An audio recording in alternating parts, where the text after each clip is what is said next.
Omusomesa ogu wamanywa Sayuni Bobwire kandi ogu oli omusomesa h'eishomero rya Marongo Baptist Primary School orukushomesa ishomo rya science okuruga ha kibiina ekya 5 okuhika ha kibiina ekya 7 obwahati yahitya amezi 2 goona atarikurubata mu kibiina nagohireho n'ekyo mu bwire obubona takahikaho ga ishomero kongo bwire bubona nabaro mu mabara g'omu kicweka ekyo arikwenywera. Omusomesa mulyano waffe bamuyita Bob asomesa ku ssomero baliyita Marongo Baptist muzaalwa waffe wa wano naye nga ye esawa yonna tumulaba mu kasiteegi bakayitako ekyamuyunga ali ku mwenge so ennaku ezo yali yeekwasa nti yafuna accident kyannaku nnyo era kikuba enkikwe okulabika nti omuzadde n'asindika omwana ku ssomero n'atafuna ekyo omwana kyasaanidde okukola ki okufuna. Jikira twafuna covid wali mu maaso abaana baffe bagana okusoma ate kale muno obudde bali badde basomeramu ate baticha tugenza okunoonyeza okulaba nga baticha abasinga babeera mu mwenge okunywa tikwandi badde kubi naye ate banywera mu budde obutali butuufu. Omushaki waitu yahikaho mu mashomero gatari gamwe na gamwe mu district egi okureba eki abaana barikuba nibakora abashomesa baabo baba bari omu mabaara kuko ekiyashanga okwo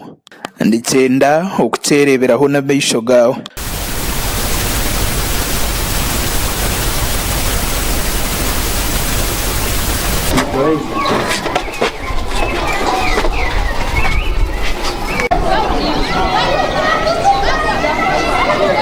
Okwenda kumanya yabaga ari amazima omusomesa ogu yaba nakora h'eishomero eri ryagambwa haiguru omushaki waitu yahikaho h'eishomero eri kandi omwebembezi w'eishomero aine ebiyashobora.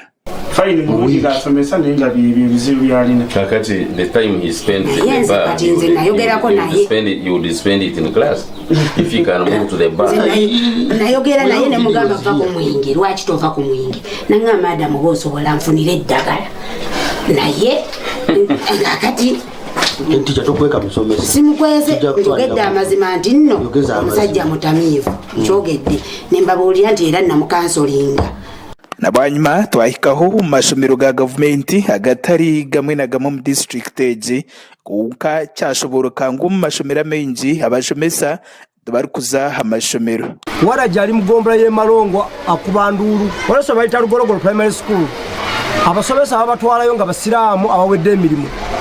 abasomesa basatu ne bavaawo ne banywa n'omwenge ne bava n'okunywa omwenge ne balya n'embizzi era najja n'ekiripoti ya ku district kubanga tosobola kubeera gavumenti esasula abasomesa abo omusaala nosanga omusomesa natuka saawa 4 natuka saawa 5 kati ate ng'omwana yakedde saawa 2 ez'okumakya n'olwekyo ekintu ekyo kya buswavu nnyo okulabika ng'omwana wozza okusomesa ate ng'ozina ecupa ya walagi kitegeeza nti omwana ono by'oba ogenda okumusomesa biba tebinaki tebigenda kuba mu makulu. Abebembezi b'ekicweka eki abarimu ba chairpersoni b'amagomborra nabo baine barigamba ha nsonga egi. Nosanga nga n'oluba olyawo n'abalondoola bagezaako bategeeza ensonga ezo ate ne beesuulirayo gwa naggamba. Ndaba inspectors b'amasomero bagenda mu masomero ne beebuuza nti tikyali luddawa ne babuuza nti mutulage syllabus tutuuseewa. Uri chairperson w'entebe ya 5 aba district egi Ibrahim Kitata ayereko kwerarikirira ab'omutindo gw'ebibwegyese omu district egi kandi yashobora kuba atari kuza kwikiriza kukora n'abasinzi. Olwaleero nziguddewo olutalo olunene okuŋŋaanya abasomesa bawaddanga n'abakozi abalala bawaddanga tubatwale mu lukiiko olupya luno olugaba emirimu nga bwe lujja ne ku bantu bano bawummuzibwe bagende babeere mu birabo banywe omwenge. Omulingo nugwo gumwe oli omujwekero w'omwebembezi w'eihanga omu district egi Ime Kateera Turyabagenyi yashoborera okwari kuza kutandika ebikwekweto kurebeka ngu yakwata abashomesa boona abarikutunga omushahara gwa gavumenti bakasiiba omu mabaara. Kubanga bw'oba ng'oli musomesa toyagala kusomesa oba ng'omanyi maybe esente ntono vaawo kubanga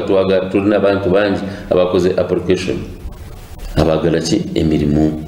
Orumukuru w'ebyobwegyese mu district niye mwe Joseph Murumba w'obuzibu nabutahibura ly'abashomesa mu district egi ari kugira ngo n'umurundo ogu district ya Rwengo nebasa butahikiza ki beji ab'ekibiina kya mushanju abo kugira ngo omutindo gw'abashomesa mu district egi nimbe munonga. Tinga omuntu gw'abashomesa almost kumanya yakisa